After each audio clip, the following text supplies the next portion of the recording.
massive protests against Israeli movie screenings in Delhi and Bombay. And a lot of actors from the Indian film industry also went ahead and protested about it. And I was having a conversation with a cinematographer, and he told me that, what's the problem? Why do you want to ban it or boycott it? Why can't Palestinian make movies? And I was like, wow. It's a real shame because Palestine has been making films, Palestinians, I should say, have been making films since the 1980s. The 1970s, even the 60s. And they have a history of cinema. I mean, they had cinemas in Palestine. Haifa had cinemas. Jaffa had 7 cinemas. They have always consumed cinema. So they're not outside the language of cinema.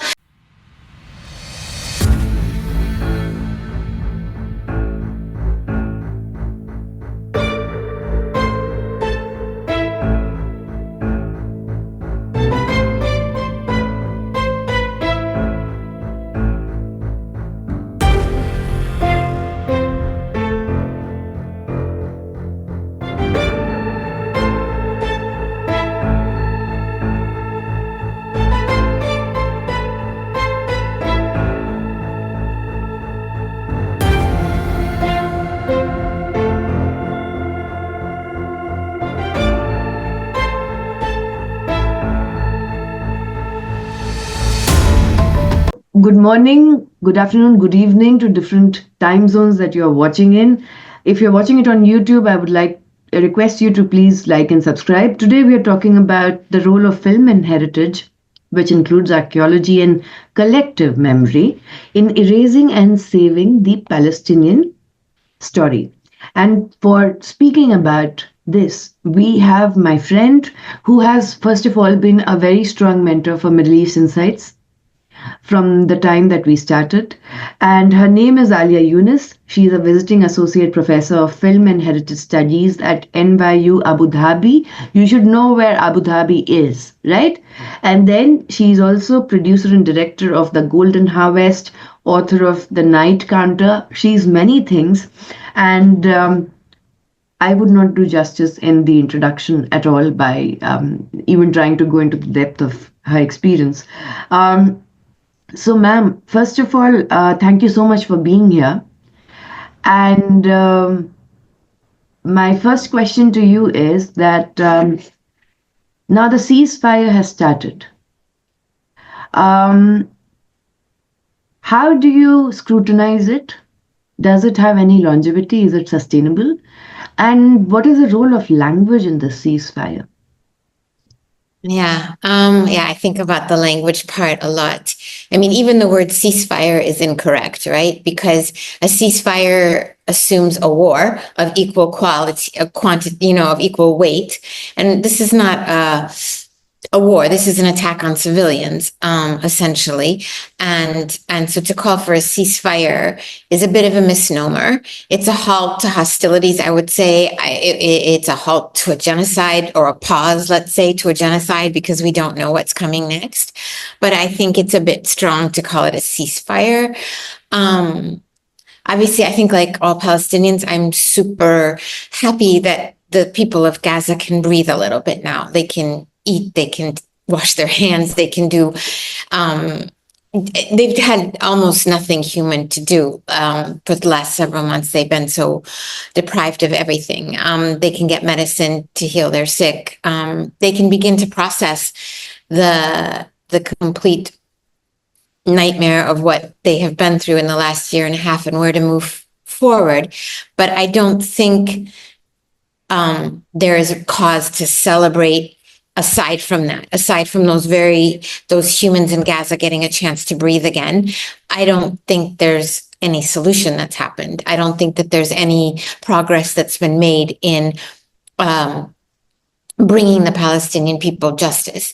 So a pause, thank God, but there's no conversation at all about bringing justice to the Palestinians and giving them their freedom.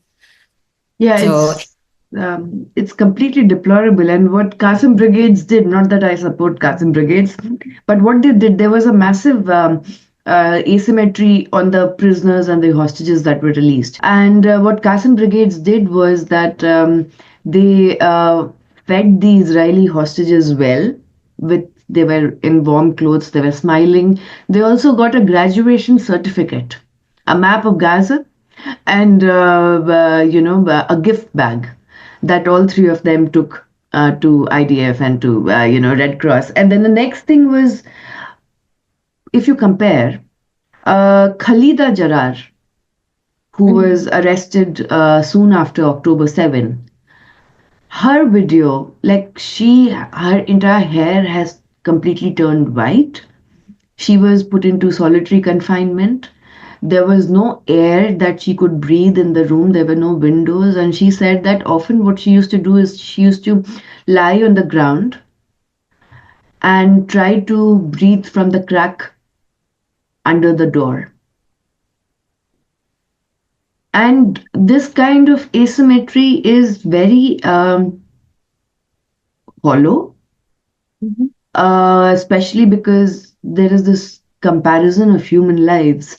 As a Palestinian, how do you deal with being called as human animals, or just the value of life or the agency of life not being at the equal footing? And you can see that in the visuals we're seeing today, right? We're seeing the Israelis in Hostage Square. They even had the luxury of renaming a square, and sitting there waiting for the return of these three women whose names we've heard and their pictures we've seen and their stories we know. But aside from Khalida Jarrar, we almost have no names, no faces for any of those Palestinians who are all women and children who were released, and almost all held without any charges. They had no face. They have no faces. They have no names. And when we do see pictures of Gaza today, we're seeing a lot of men in the street cheering, and so whereas there we're seeing these Israelis crying for the return of their three women. And I think this is the continuing dehumanization that happens when Israelis are considered European in the eyes of the West and even amongst themselves. So you have this idea that their life means something, and visually it means something. A Palestinian life does not mean anything, and therefore we're not going to visualize it. And I think that that's a huge part of why the Israeli narrative has worked so well in the US. I feel a lot for those three women. I don't want anybody to go through what they've gone through, but not what everyone has gone through in Gaza, and not what the thousands of Palestinian prisoners that we have never seen faces of have been going through for 75 years, so 76 now. So I think that's, again, the language of the visuals is really important. And even the word hostage and word prisoner, prisoner implies that they committed a crime, and they didn't any more than the hostages did. So I think that, again, it's the imbalance of language and visuals. Yeah, and the imbalance is very interesting in the sense that they won't say children, Palestinian children, the term genocide, because it was coined by a Jewish Holocaust survivor, and the entire wreckage of Gaza, for example. And it's not just because even if we are doing visual storytelling, we need platforms through which we can do that. Twitter, X, Meta, Insta, YouTube, all of them are using the algorithms to not let the story reach you. Yeah. They're blocking accounts, shadow banning it. Yeah. On all fronts, if we look at the idea of media, whether it's social media or traditional media, what you are getting exposed to content, if you are not directly involved in this. For example, like probably everybody here is seeing the other content because you care to see the other content. But if you don't, it's not going to show up on your feed. It's not going to show up in mainstream news, except occasionally. Certain outlets have been pretty good. And it's the crushing of journalism on so many different levels. So I think, and we don't even see protest against it has been almost eliminated as a visual. So we are in a really strange era of political change and also media change. We're living in I think about the students I taught, within a 4-year period. They went through COVID, which was a major reshifting of how we're supposed to live, and a major trial, you could say, of how we can control the world, and decide who moves and who doesn't move. And then this specific cohort of students graduated in the middle of this genocide. So, which is also reframing how we control people, how we control information, and not just in Gaza, all over the world. And so you see within this 4 years, we've seen such a dramatic manipulation of information and the movement of people globally. So it's a really big shift that I think history will look at quite deeply one day, I hope so. Yeah, I hope so. But I have a very, I look at history with a very critical lens, because history always glorifies, those who have power and not the powerless. So that is one thing. So now, as we're talking about the narrative of films, and why these narratives are important. So what also recently happened is that Netflix in US and other Western countries, we never had the access of it anyway, but Netflix in the Western countries started removing Palestinian series and films. How do you see that when we talk about the role of film in erasing and saving the Palestinian story? So I know someone at Netflix, and I've had this conversation with him. So I know that with Netflix, there were 2 things that happened, which were that nobody was watching them. So we also have to think about, what are people watching on Netflix?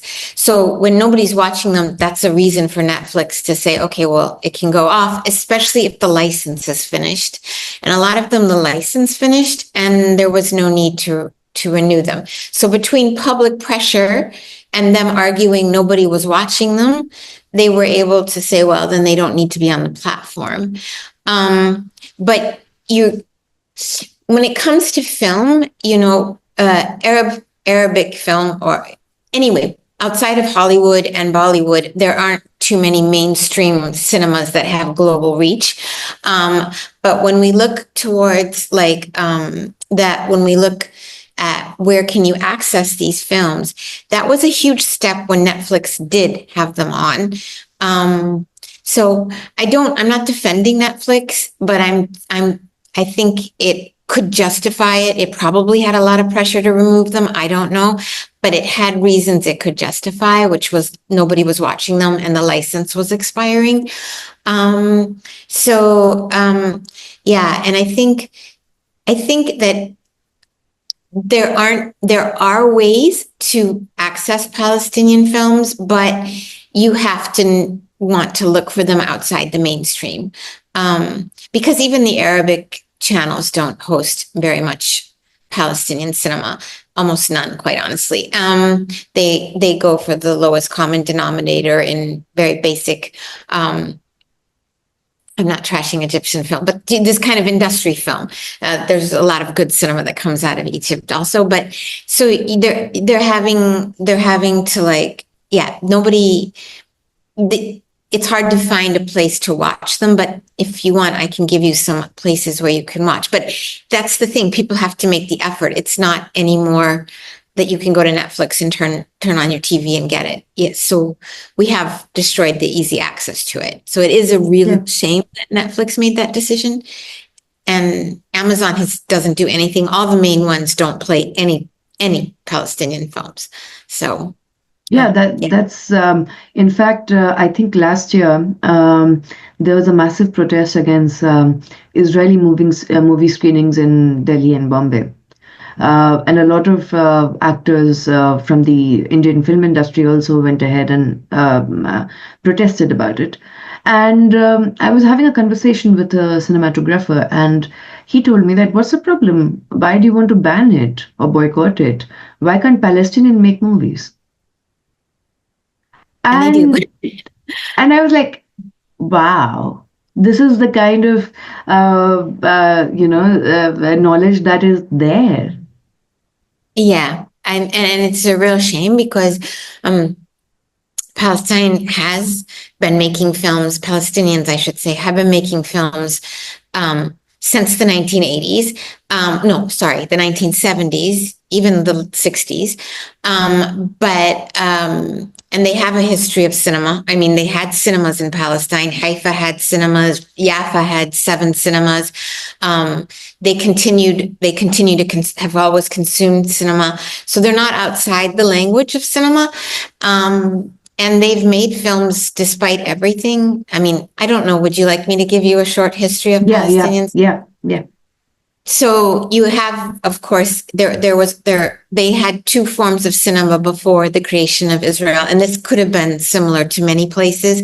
You had theaters that were playing mostly Hollywood films, and then in the 1950s, you start to see the play.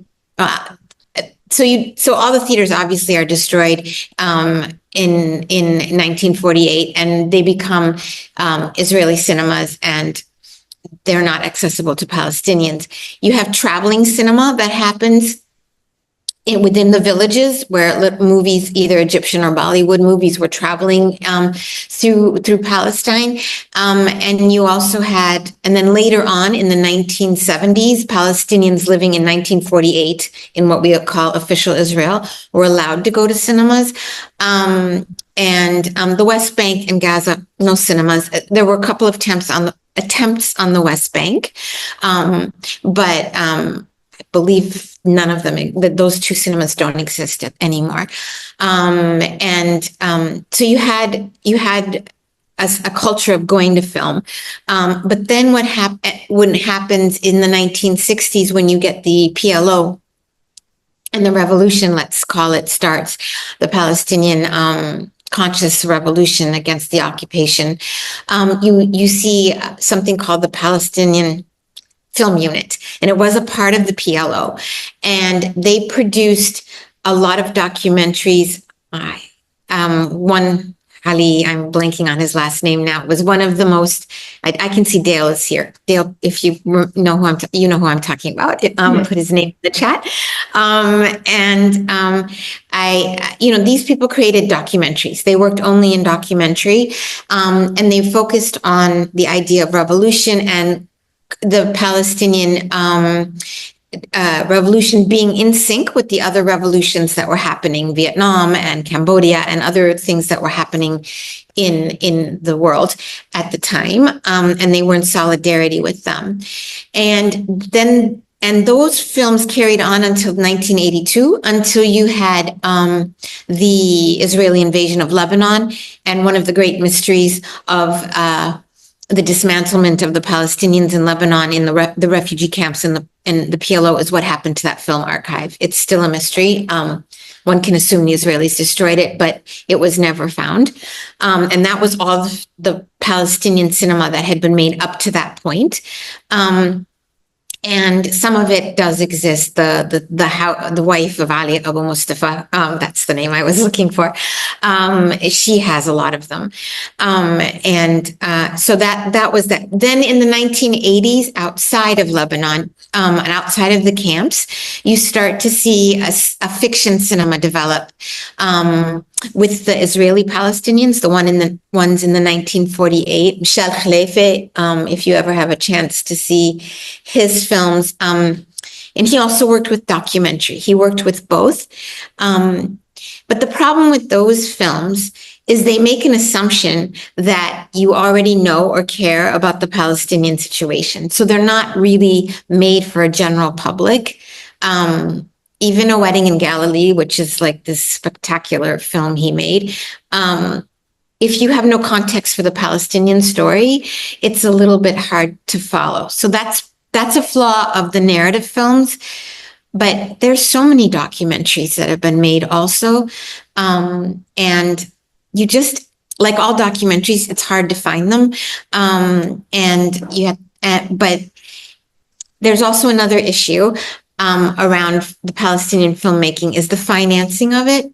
So you have Palestinian films that get financed by the filmmaker themselves or the Palestinian themselves, which gives them a lot of freedom, but no exposure, nowhere to play the film.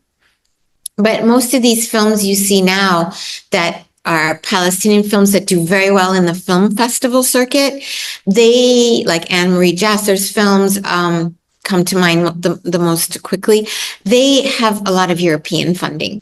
So that gives them access to the European film festivals. But in order to do that, the film itself is catered towards an audience of Europeans and Westerners, and it makes an assumption that the Palestinians are victims of a situation, and when white people get to watch these films, they get to feel bad about them and feel good about themselves for watching them, if that makes any sense. So a lot of this not mainstream, but Palestinian films that do well on the festival circuit, that's kind of what's happening with them in terms of the narrative. They have to please an audience, a Western audience. Yeah. No, this is one thing which I also noticed was I recently watched Lockerbie series, the drama series Lockerbie: A Search for Truth, and the character of Dr. Jim Sawyer, whose daughter dies in the Lockerbie bombings on 21st of December 1988, is played by Colin Firth. It's a very interesting, very deep, very serious drama. My problem with that was because the storytelling was, again, not balanced. My problem with that was that when they started talking about that, how the Crown or even the CIA was involved in not releasing the classified documents regarding the bombing and so many other aspects, they also explained the aspect of Gaddafi. But there was this one brief commentary in which the Lockerbie bombing was tied with Palestinian Islamic Jihad. And the drama does not do justice in explaining it at all. Why are you linking it, and not covering on that trail of thought? And suddenly the entire blame goes on Gaddafi. Yeah. And but we still don't know what actually happened properly. And in 2025, May, June, I believe that there's another court hearing of another supposed culprit, regarding the bombing.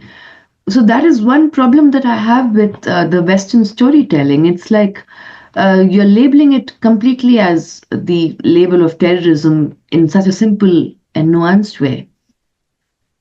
And those who don't know that you're not doing justice will just accept and consume it. Yeah, I think that's a really important point. And it's very hard to make a film about anywhere in the Arab world, quite honestly, but especially the Palestinians, that doesn't come within the context of terrorism and either being sympathetic to learning how to understand the terrorists so you can empathize with them, but no bigger context of it. And I think, so Lockerbie, yeah, I mean, I haven't seen it, so I can't comment on the show at all. But I think that this vilification that comes from these incidents that happened is really multiplied so that that incident becomes the majority of the story, not an incident. And so Lockerbie becomes the story of how horrible all the Arabs are. It doesn't, or all the Muslims are, because that's around the time that you start to have the Muslim thing rear its head, as opposed to the Arab thing, and it doesn't have any context for what happens in post-colonial nations, what happens in, these words were not even used then, of course, but there's no context for history in them. No, and my own experience is that one of the reasons why films are not being made is because in 2016, when I was returning from West Bank, we had around 150 scholars from different countries attending a youth diplomatic event in West Bank. I think that was the first and last time it happened. There were British journalists or photographers who had taken pictures of the apartheid wall, of Jericho, of Bethlehem, of even Hebron and Ramallah, and so many, Yasser Arafat's grave and everything, and so many things. You know what happened? While this person was trying to check out, so we left through Jordan. And those who came from the West, they were checking out from Tel Aviv. Their memory card was taken, camera was taken, and everything was just taken like it was their property, but it was taken away by the IDF. Yeah, because they know the danger of visual. They know it so well.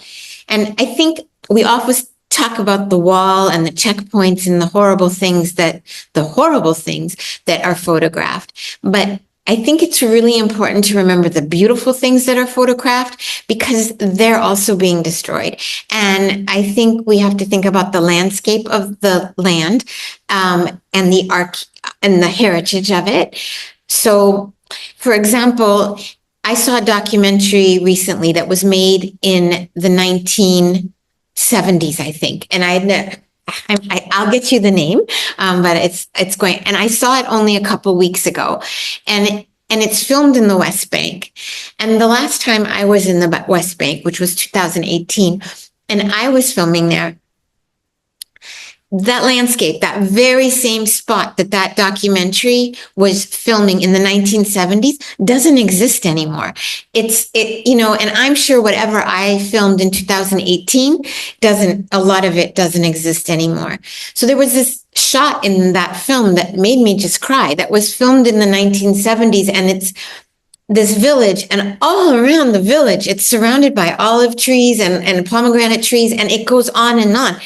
And that very spot now is a concrete jungle. It's walls and Israeli concrete settlements, with these subdivisions surrounded by date palm trees that don't belong there, and pine trees that don't belong there. And so if you don't have that visual record, you don't even know what it is that the Palestinians long for and what we hold so dear as our homeland, because it's not there anymore. It only exists in those visuals. So yeah. I think we always think about the Israeli destruction of the pain and the physical destruction, the horrible way people have to live there. But then we forget that there's also this quiet destruction of what makes it livable. The destruction of the agricultural land, the destruction of so many houses that are historic houses, in terms of their architecture, all of these things that if it weren't for film and photographs, we wouldn't even know. We would just think, oh, those are just Palestinians talking. So I think that's also a very important part of film to remember, and why it's such a dangerous thing, and why Israelis were happy to destroy that archive, the 1982 archive and all. So. No, I completely agree with you, because that is also, it's very, like I keep on uploading shots of Palestine before 1948. from the archives, whatever we get through social media. But again, you have to put a lot of effort into finding it. And but there are a lot of ways in which we are able to now wriggle outside those algorithms by few techniques. But at the same time, one thing that really I find disturbing, again, is there has been no dearth of visual storytelling during this genocide. Palestinians themselves from Gaza, somehow they got eSIMs and they are live showcasing what is happening, like completely. And what really disturbs me is this is something which I talked with Joe Sacco also, is the normalization of the consumption of genocide. Oh, 10 Palestinians died today. Oh, 20 died today. Okay. There was another attack. Okay. Oh, these are children who are killed. Okay. The normalization of the consumption of genocide, I mean, it is being actually televised to us through our phone screens. And we have grown completely alienated with that kind of suffering. So if it's not happening in my family, it's not happening in my space, why should I care about it? Yeah. And I think we definitely seen that. I've had people tell me, and and I don't think they understand how hurtful it is when they say it, but they've said to me, "Oh, I'm so glad I'm not Palestinian, so I don't have to look at all that," or "I'm so glad that or I have to think of my mental health and I can't look at all that." And I think, well, that's a huge privilege you have, that you can worry about your mental health and not have to look at that, and I think that's also, because it is horrible what we're seeing and it is really hard to look at. But I think if you make the choice to not look at it, and I understand for your mental health, everybody needs to, stay sane. So others, but you also need to, I think every Palestinian has mentioned this, that I can't, I've had people, tell me like something that happened to them in this year, and I've said, "Oh, I'm really sorry to hear that," and all, but there's never been a time when those people like said anything to me about how are you doing. It's like this big elephant in the room that nobody wants to ask me how am I doing, and I don't mean me personally, I mean a Palestinian in general. And I think, but they're more than happy to go on about their life or ask you about your job or anything like that. But once you open that subject, you have to force it open because nobody wants to talk about it. Nobody wants to disturb their life with it. So it's actually easy to flip. That's the thing about social media. You can just flip through it, and then, as you said, it doesn't show up on your algorithm also if you don't pay any attention to it. So, it's a world where a lot of people just hit delete, and they didn't really worry about it. And that's probably the hardest thing for those living in a lot of privilege like me. That was the hardest thing to experience, the indifference of everyone else. Yeah. Yeah, I mean, like, I'm sorry to say, but mental health has somehow become, there was a time when even talking about mental health was a taboo. And Yeah. then just look at the flip, It's like everything is about my mental health, oh my God. And then I mean, come on, seriously. How does it make any sense? You're not being asked to go and participate in the fight. You're asked for solidarity. And then there's another chutzpah of it, that I'll put pictures in my profile DP for Palestine, but I will have no idea about the history of it. And I Yeah. don't care. And I like, my, it's not grassroots activism. It is online activism right now, which is being done. Like, oh my God, I'll put shots about it. I'll put Insta stories about it. I'll color my DP like that. And that's the best I can do because, my mental health is so fragile. So that is something which is, I lose my cool. I'm not like you. I lose my cool and I'm like, seriously. And this is something, the next debate, which was very interesting, was what happened between Palisades, like, in California, Los Angeles, and this, the entire narrative of how everyone was going on, like, going completely berserk that look what happened, and this particular actor's home was completely, they have to still pay the mortgage anyway, and destroyed, and people are coming out of hospitals in wheelchairs, and how traumatic it is. Oh my god. And Twitter keeps on banning me, but the moment I wrote Palisades, I had like 1,000 views in 5 seconds. I was like, wow. Wow. And then look at the other side. Yeah. Yeah. That one for me was really hard because the place I've lived in the longest in my life, and I've lived in a lot of places, but the longest I'd ever lived in any place was Los Angeles. So for me, I have many friends that, were evacuated and all of that. Ironically, the only friend I know who lost her office, not her house, is a Palestinian that lives there. But when Jamie Lee Curtis said, "Oh my God, this is like Gaza," after she'd made so many Zionist statements over the past year, and Glenn, what's his name, Mel Gibson, and not famous people were all posting, "Oh, this is what Dresden must have looked like after World War II," and I'm like, no, that's not what It's so there's the narcissism of well, LA is famous for narcissism, but because they are white and they're rich, their lives just matter more. They just really do. And we've heard almost no stories about the many poor people that are going to suffer in LA because of this. Yeah. There were all the maids that worked in those homes in the Palisades. There were their homes that were destroyed. There's a whole economy that worked for those people that lived in those houses. So, but also, if you look at the Altadena fire, that destroyed just as much, and none of those people have. I don't want to say none, but most of those people are going to have a heck of a time recovering.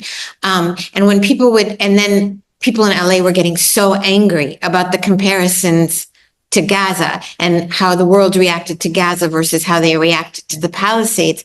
And I thought, no matter what happens, these people in Gaza remain inhumane, rather than saying, "Oh my God, now I understand maybe just a little of what they must be going through," by something that was an act of God, not an act of humans. Well, it's a little bit an act of humans in LA too, because you're building too much in a drought-ridden place. But yeah, it's staggering, the nasty things I heard people saying about how angry they were about that comparison. And I don't love the comparison myself. Actually, I think it was very obvious that their lives mattered more. I don't think that even needs discussion. So I didn't want the focus to go to that. I wanted the focus to continue to be on how do we get beyond this genocide, and people that can't understand that there's no the link and the de-link between the Palisades and Palestine are not really worth our time, because they're never going to be the people that make it. No, it's just it's completely different. But then again, the memes and everything, which was hardcore as a reply to the Zionist, that had massive fun. That look, this is act of God. Look at where Palisades is. Look at where Gaza is. Like those memes. But the next film that I want to talk about is Mary, that was recently during December released on Netflix.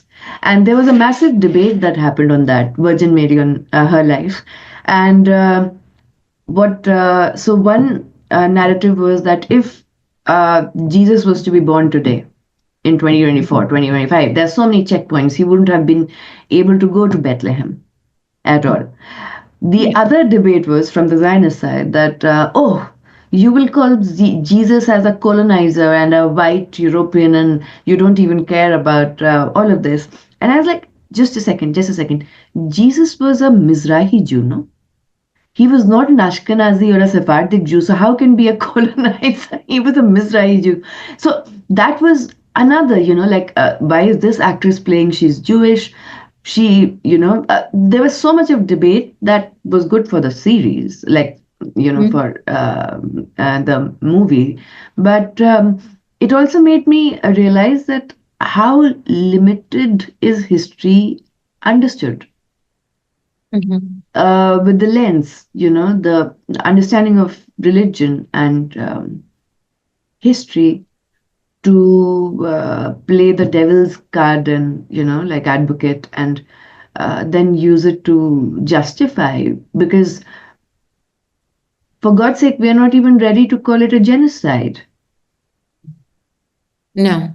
No one can. Yeah. And I mean, I think that word is going to recede now even more. It's going to become even more offensive to use it, I think, not calling it what I think that word is going to be withdrawn even more now, because they're at this moment not committing it. Even though a genocide goes on way before the last bomb, because we're still finding bodies.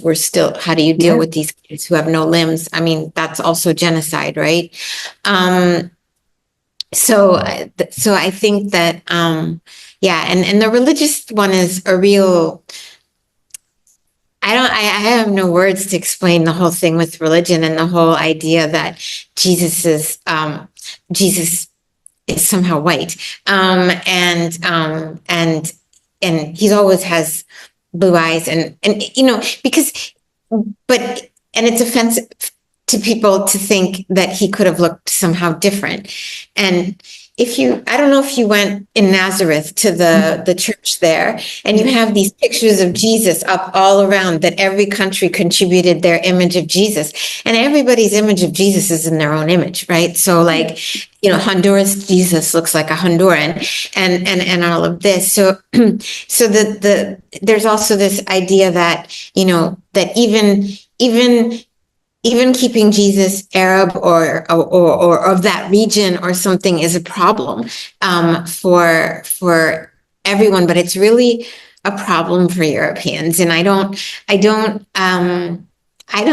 understand the visualization of Jesus and Mary and how that got so white and is so offensive to people if you question that. It's deeply offensive. It's like the miracle wasn't the virgin birth. The miracle was that he was born white. So I don't, it's a very strange thing. It's the same with there's another Netflix series which is on Cleopatra, and it has a lot of interviews of professors history professors who have studied Cleopatra, and one of the African professors said that Cleopatra was never white. She was a black Berber woman, and that kind of whitewashing, and it happens over here in India also. It's not just about Jesus. Any child that is born in India, we put pictures in the mother's room of white, ultra white babies. In our textbooks, when we study human biology, the bodies are white. And I'm like, and my younger brother, who's 18 years old, he's like, none of us look like that baby anyway. Why is that poster here? This is not a skin color, but that is the currency of whiteness, this infatuation, colonial infatuation, which is there with being white, and somehow being brown or black is like, oh, what sin did you commit in your previous life? So that is a certain kind of, narrative which is there. And I don't know, it is, even in India, it's, even if you're a plumber, not that I'm taking away the power of labor, I'm just trying to contextualize it with how we deal with those who work for us, because India is very, it's running on cheap labor. And how you deal with a white plumber. Hundreds and thousands of selfies, pictures, videos, all of it. And it just shows at a very casual level how we look at it. And the next thing that has, also been told is wokeism. Fighting for Palestinian rights is wokeism. woke culture. It's a fashion trend. Mm. And at one of the TV interviews, I said, "Do you know what is the history of woke? Mm. Like woke, the terminology of it, or your question itself is an critique of the terminology of woke. Woke itself started as a self-awareness for the African people to be aware of their rights and about the human discrimination that they faced, and suddenly wokeism has become just like new fashion Mhm. that is there and linked with Palestinian movement. Yeah. But that's, and in some ways there is a bit of the element of that there, the kind of like, okay, this is the in issue of the moment, which is okay, but it's a distortion of, yeah, I can't stand that word. I can't stand the word woke. And I'm glad that it is sort of fading out of vocabulary. But to be fair to the Western world, I think this is something that we have to recognize in our own selves. The whole colonized world, which is basically all of Asia and all of Latin America, and and Australia, of course, and is is it's still in these chains. We also are told, if you look at what is called beautiful in these countries, it's lighter skinned people, it's lighter eyed people. It's somehow we all want to study in the Western world because everything is better in the West. And that's so deeply embedded in colonialism that's how Israel has also succeeded in a way, is that it's still viewed as the civilized place, the place of white people, even though they're white invaders. But that it's so, I'm not saying it well right now, but we also, like everybody in India should most logically be on the side of the Palestinians, because not even, I don't even want to make it a side, but they should have, the empathy should be there, because this is a continuation of the colonial legacy that India was under and is still recovering from all these decades later. So I think I think that the brown world, let's say the brown and black world, is a bit guilty also of never being able to get beyond our colonial histories, because it's not guilty. I think we are trying. There's huge strides in the last 10 years, I think, of awareness that there is this whole colonial struggle that is shared with everyone that isn't from Europe. But I don't think it's such an it's been a long time coming. Yeah, and This awareness. it is. It is. In fact, I did a paper, I'll share it with you, on India's relationship with Israel Palestine. And I went into the very history of it. And through the archives, we get to know that Gandhi had a lot of Jewish friends in South Africa and in UK. But it is never explained, or there's no archival evidence of Palestinian leaders coming to India in like British India in 1930s. No archival evidence. The second thing is the reason why we shifted, because Nehru is like, I'm anti-imperialist. I'm just going to recognize Israel and give them a trade and economic office in Bombay, but no embassy in Delhi. And Nehru is very strong on that, diplomatically strong on that. But the reason of change specifically came for us was. A lot of political figures started critiquing, and the line was this, that why are we as a country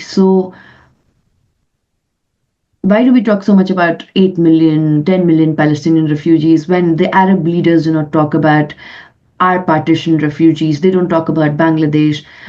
Israel recognized Bangladesh in 1972. The Arab world recognized Bangladesh in 1974. So, and then the collapse of Soviet Union and everything. So we had to set up in 1992 embassy in New Delhi, which they always wanted.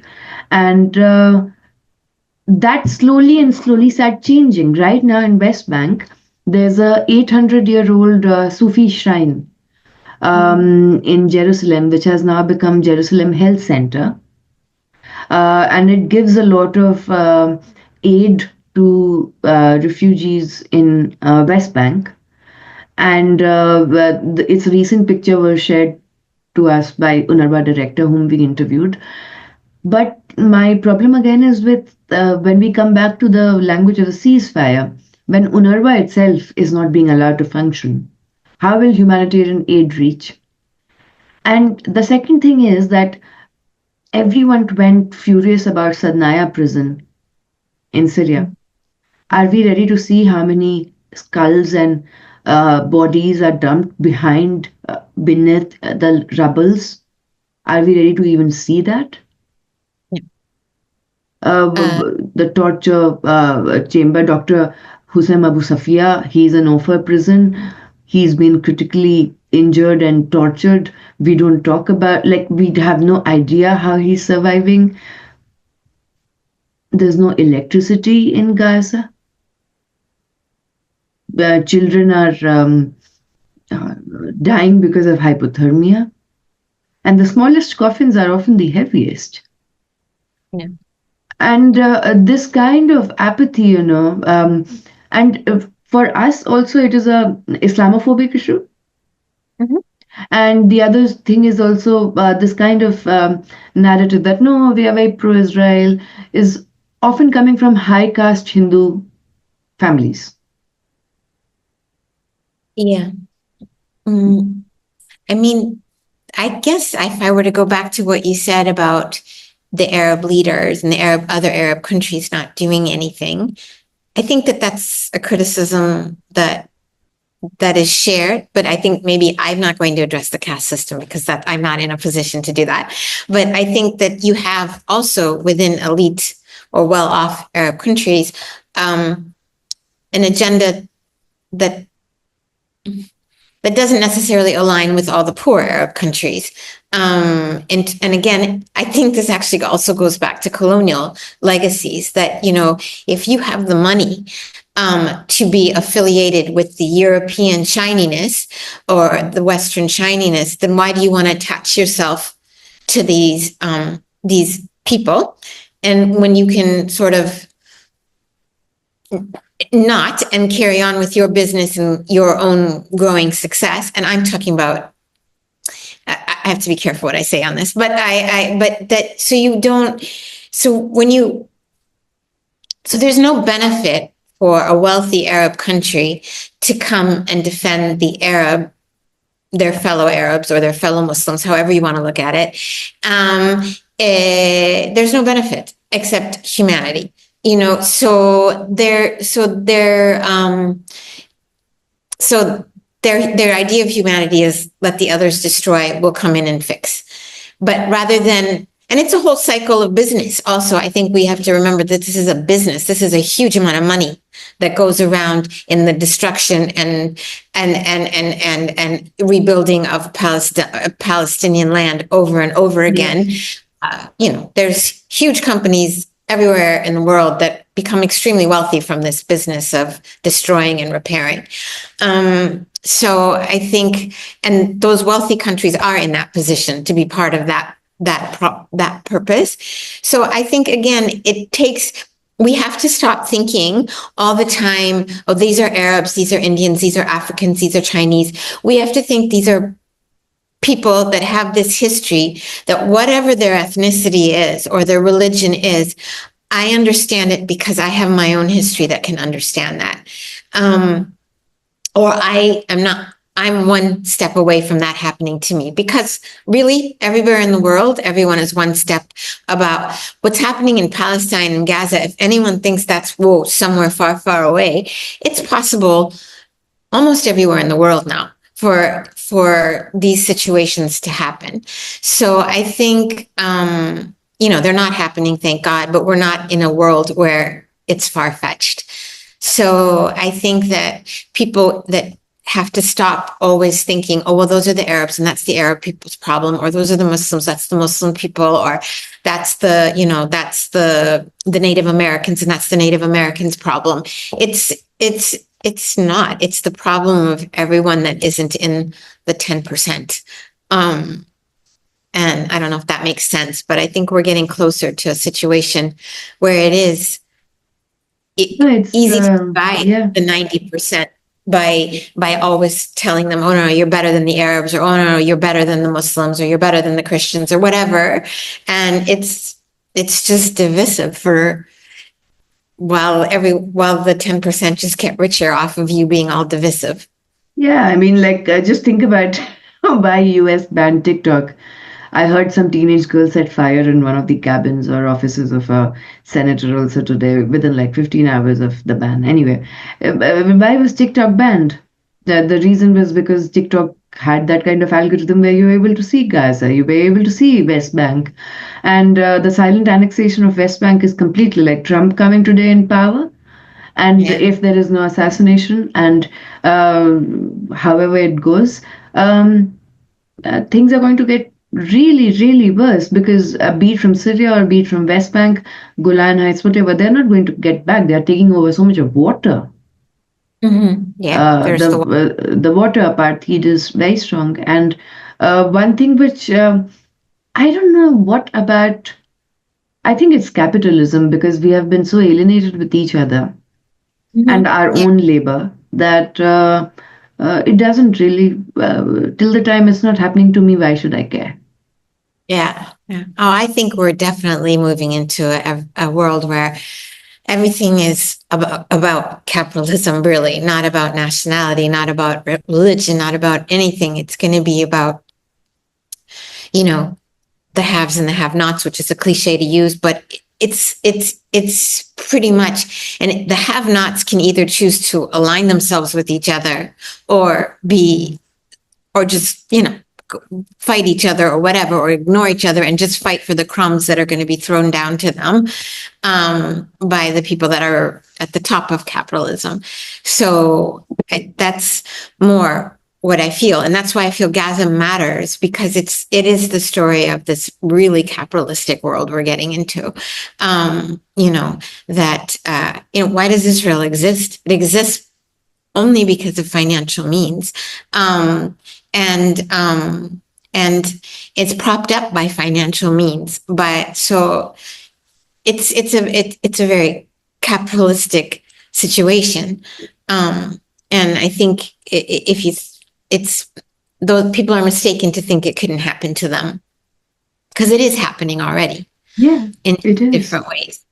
Yeah, for how long, for how long will you remain safe? Yeah. And Yeah, from what all? So that is, when I look at Israel and the map of it, it's like a dagger in the Arab world, and it's just like trying to get more. But at the same time, a lot of Israelis do not have Netanyahu's aspirations. Even Yoav Gallant didn't have. He was a moderate when it came to Gaza, in whatever definition of moderate means. But one thing which really, like I get very intrigued is also, apart from the Polish presidential candidate, Grzegorz Braun, I don't know how to pronounce his name, who is going to set menorah on fire and everything. That's another drama. No one, Italy, Netherlands, Hungary, Poland, France, all of them have given immunity to the ICC arrest warrants. And as of then, why did you have the hearing at all? If the arrest warrants, are not by the ICJ, it's not taken into consideration. And I don't know what's going to happen with the ICGA, because now the head judge is now the prime minister of Lebanon, and the person who's expected to replace him is the only one who voted against sanctioning Israel. So I think, or calling him a war criminal. So I don't know where we're heading with that, but I think that idea of anti-Semitism runs so deep in Europe that anything that could be even remotely viewed as anti-Semitism, and the Israeli publicity machine has done a great job tremendous job, yes, of making no difference between the Jewish religion and the Jewish history and all of that, and Israel, and I think, if we talk about a world that begins to understand that there's people that have and have not, I think that the American Jews who have really spoken up this time, and are beginning to see that Israel isn't in their best interests at all, is maybe the biggest change that's happened, and the one that gives me the most hope, weirdly enough, because traditionally it's been the American Jewish body politic that have funded the American political system. And if more and more of them are saying, not in my name, especially the younger ones, then maybe that is a glimmer of a hope, not just for the Palestinians, but for this idea that money can buy you everything. But I don't know, but that's my ray of optimism.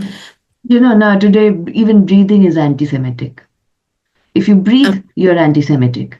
If you say anything, you're anti-Semitic. It's like everything is anti-Semitic. I mean, like, Semitism is about languages.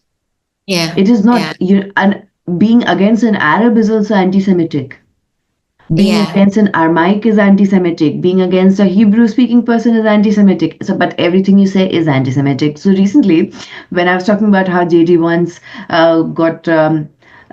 was funded by IPEC lobby, the Republican strategist did not interfere with that, but a Democrat actually called me anti-Semitic. And I was like, seriously, there's a book written on it by John Mearsheimer, which is about how the US, the lobby works, the Israeli lobby works, but everything is anti-Semitic. Yeah, no, I don't, it's actually this word that if I were Jewish, I would hate to hear, because I feel like it's made a mockery it's made a mockery of everything, because the way it's used is so, doesn't even make sense, right? I mean, never mind the actual word, the idea of like saying, to speak out against a genocide is to say that you're against Jewish people or anti-Semitic, let's say. That doesn't make sense. There's no logic there at all. But this is what I mean about manipulating language. And even if you look at anti-Semitic, there's no such word in Arabic, because Semitic was a European academic word invented to speak about a group of languages that originates in Southwest Asia and North Africa. Then it was a guy who would later end up being fundamental to the Nazi Party, who created the word anti-Semite to mean hating Jews. So, but in no other language does the word Semite mean anything, because it's just an invention of academia in the West to label a bunch of languages. So I don't know. Everything is.